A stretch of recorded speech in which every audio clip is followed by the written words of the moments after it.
How's everyone finding this session so far? Good? Thumbs up? Yeah? Great.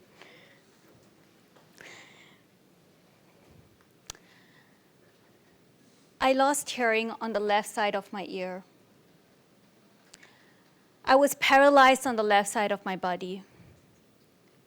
I wasn't sure where I was going to live. I have a young daughter at home, but work was very hectic. Work was so busy, it consumed me. Now, this was shared by one of my clients who attended one of my trainings on managing stress from Australia. We all know the effects that stress can have on us. We all have experienced stress in different levels. Some of us more, some of us might have even health issues related to stress. Today, what I want to share with you are what would be some of the contributing factors to stress, focusing more on stress during this hybrid era, and also looking at stress that comes out from technology as well. Now, there's a lot to share, but I'm going to try to focus this into a few key points because I want to share a bit more on how can you create that work-life balance, especially in this digital era. So I want to ask all of you a question. How many of you would say that you've experienced stress during this past month? Raise your hands. Okay, I would say about 60%. How many of you would say that you've experienced high levels of stress during this past month? About 20%. Cigna did a survey and found that 92% of people in Singapore said that they're stressed.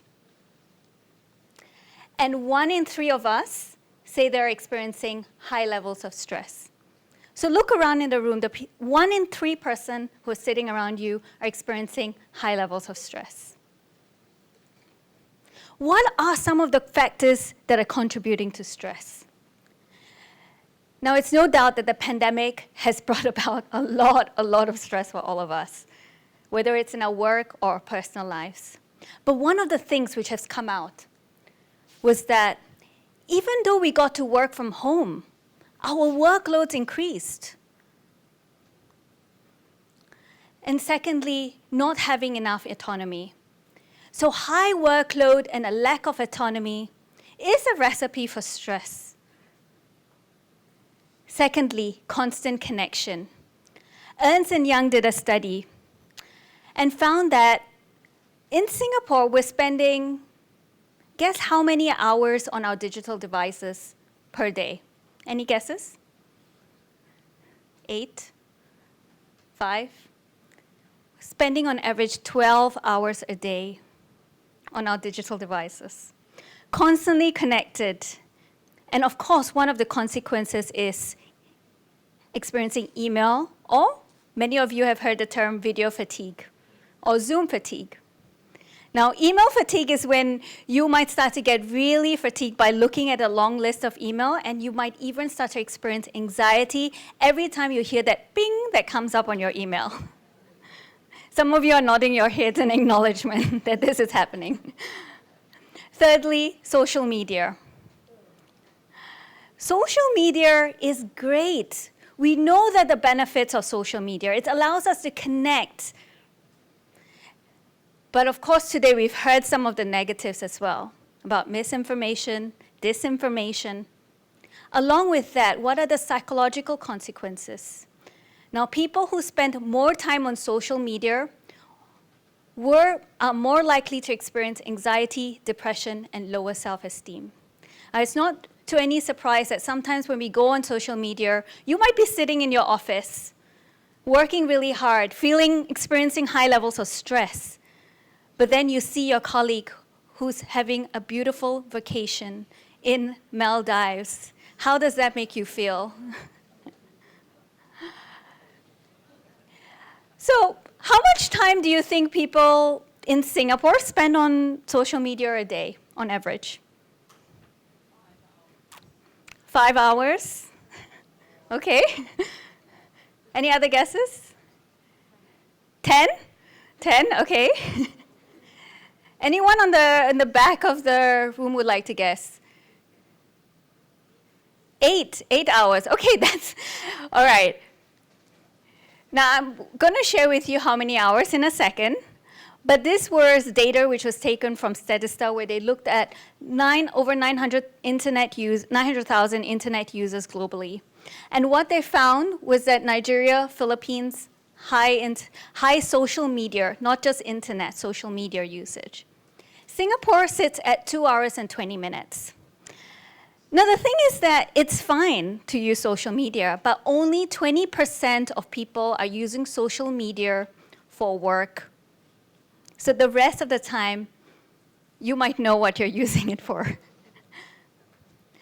Okay, so these are just some of the basic factors contributing to stress. There's a lot more to share with you, but I want to focus on how can you create that work-life balance in a digital era. So when you imagine now, you've received an invitation on your phone or in your email.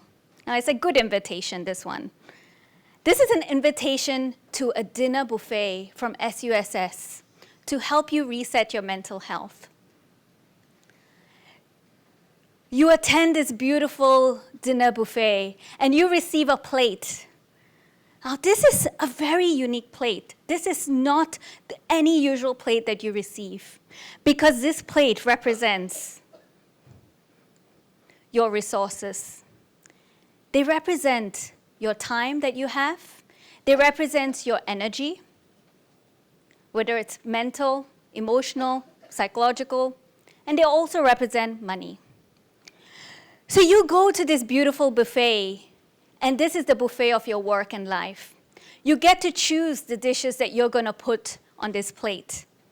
Some of the dishes are your work, some of your dishes are your life, and you may not always have the choice of what you want to put on that plate. But then there are other things that you might put. Things like your hobbies, things like your me time, social time, other activities like self-care. So you go along putting those dishes.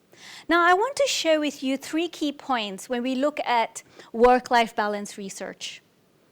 And that is, there is a spillover effect between our work and life. Have you ever had a really hard day at work?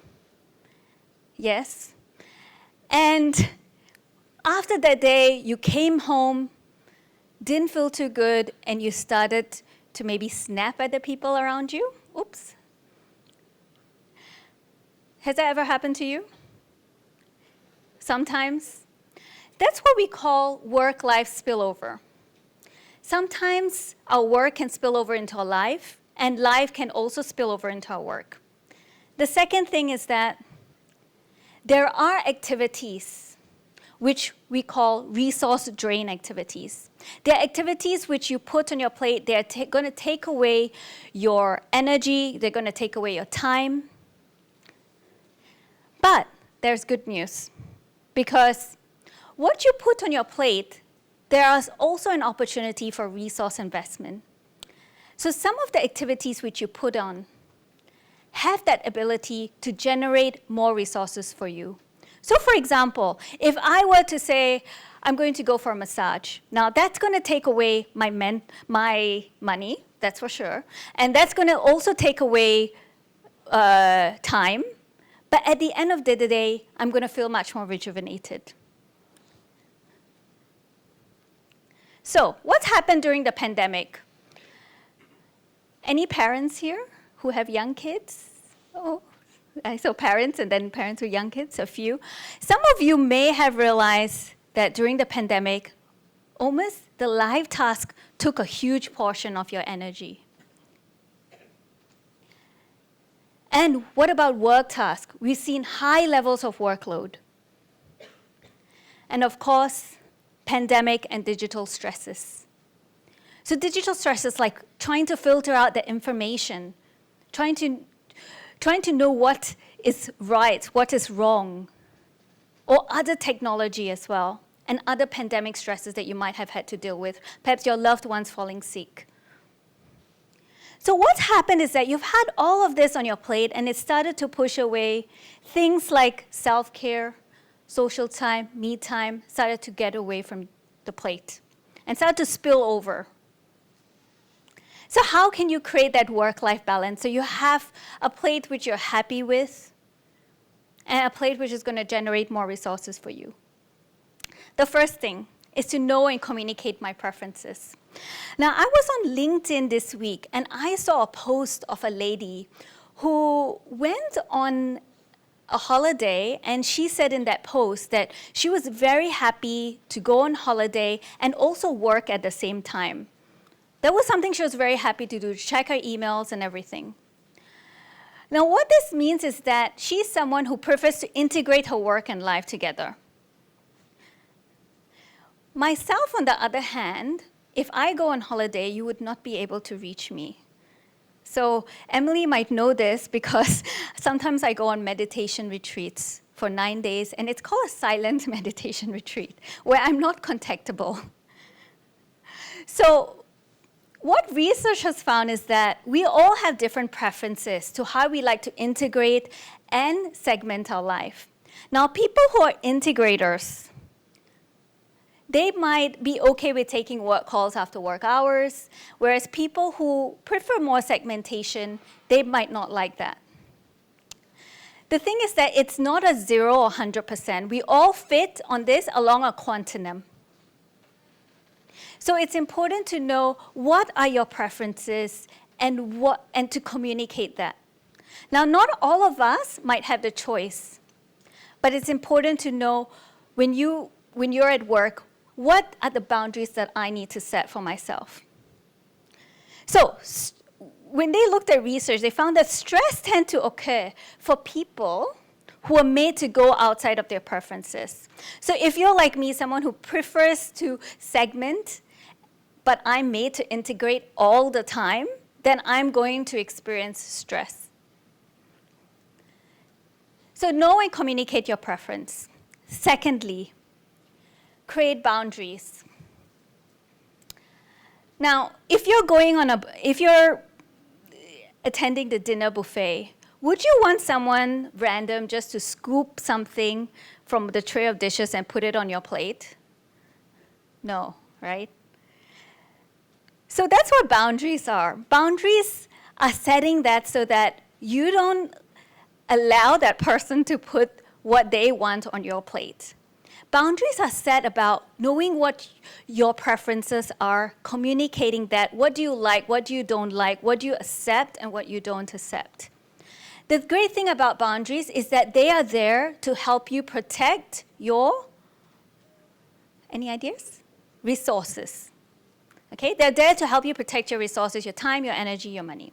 Now today I'm going to focus a little bit more on how do you set digital boundaries. So firstly, saying no without over-explaining. How many of you find it hard to say no?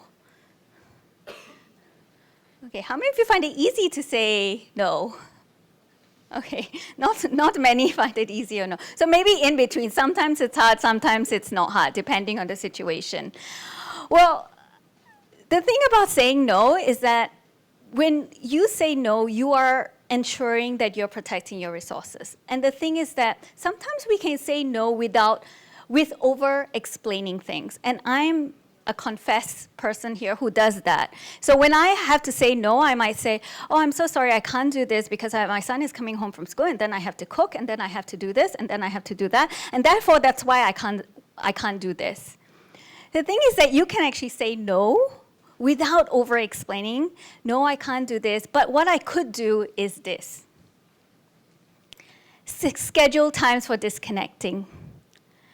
Now, there was research which found that people who spend time in silence increased the number of brain cells and also improved on their memory and learning. One of my clients last year from an MNC who's working in China from Australia came to me and said, look, Bhali, I am feeling extremely exhausted. I'm not liking the work which I'm doing anymore. it's feeling like I might want to leave the organization. And so we had a chat, and I asked him, tell me about your work schedule. What does it look like? As we had a chat, I found out that he was working more than 12 to 14 hours a day. He was working the full day along with communicating with US, which is where his team was, and taking meetings up to midnight and sometimes 2 a.m. on most days. And we can only imagine that if you're doing this, that you would feel naturally like you want to leave that organization.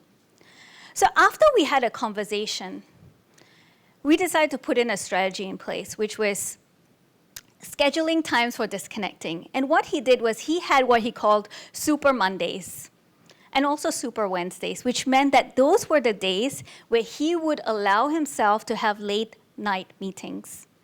After doing this, he felt, after a few weeks when we talked, he said it was a complete change from how he was before. He felt so much more energized. He could give so much more to his work and to his loved ones as well. Thirdly, don't multitask, engage in deep work. So the thing is that there isn't such a thing as multitasking. It's actually called task switching. Even though if you're listening to me and looking at your phone right now, it's not multitasking. You're doing task switching.